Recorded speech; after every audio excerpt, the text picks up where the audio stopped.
Thank you, Your Honour. My question is for the government representative, and it is regarding the budget table this week. Observers are calling this a watershed budget, as it has provided significant support to green technology, taking the Canadian industry up to a new level, in part to keep up with the major incentives provided by the Inflation Reduction Act in the US and other similar measures in Europe and other countries. There's a great deal that Canadians can do to advance this industry for domestic purposes and to build our international competitiveness in green technology. Can you outline, Mr. Gold, or Senator Gold, can you outline what the government is doing to build this Canadian industry, create jobs, and fight climate change? Senator Gold. Well, thank you for the question. The global economy is undergoing what might, I think, fairly be described as the greatest transformation since the Industrial Revolution. And Canada, as a leading country, cannot be left behind, allow itself to be left behind. And so our friends and partners, and notably, and chief amongst them, the United States, are investing heavily to build cleaner economies and net zero industries of tomorrow. And that's why the measures in this budget put a strong accent on helping Canadian businesses in Canada in their efforts to invest in the clean economy. A clear and predictable investment tax credits, low-cost strategic financing, targeted investments and programming that are specific and designed to respond to the specific needs of the different sectors or projects that have national economic significance.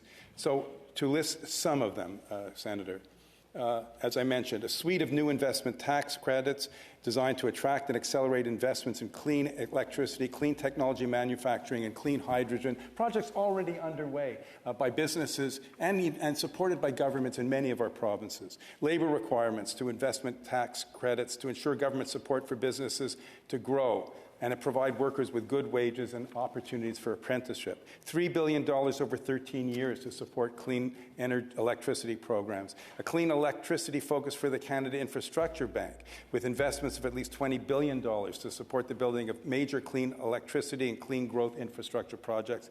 And of course, standing up the Canada Growth Fund to partner with the Public Sector Pension Investment Board to attract private capital needed to invest in Canada's clean economy. These measures are designed to make sure that we as a country do not fall behind our partners and the world as the world undergoes this transformative change. And budget is 2023 is the government of Canada's response to that to help our Canadian businesses and our economy succeed as we go through these changes. Senator Cardozo, supplementary. Thank you, Mr. Speaker. Senator Gold, you talk about the transformative changes that are taking place in the economy, with the environment, with climate change. At the same time, we've got soaring inflation, we've got concerns about a recession. Is this the time to make these investments, or can they not be put off for a few years, as some would argue? Senator Gold. Well, it's a position of the government that this is precisely the time to make these investments. First of all, the world will not wait. Climate change doesn't wait. Capital markets don't wait. Our partners aren't waiting. And Canadian businesses don't want to wait. The workers that depend on good, solid jobs in whether it's in the current energy sector, in agriculture, in every sector, have the right to have their government and their governments support them as the world changes around them so that they and their children can continue to have a prosperous, nourishing, meaningful work experience. Happily and fortunately, and I am repeating myself,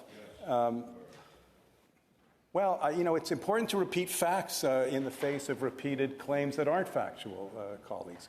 The fact is our economy is strong and able to absorb these investments. Yes, it increases spending, but it's not reckless spending. It's intelligent, focused, targeted, purposeful spending. And the fact that our economy is doing as well as it is a function of the spending and investments of this government over the past number of years. Now is the time because the world won't wait.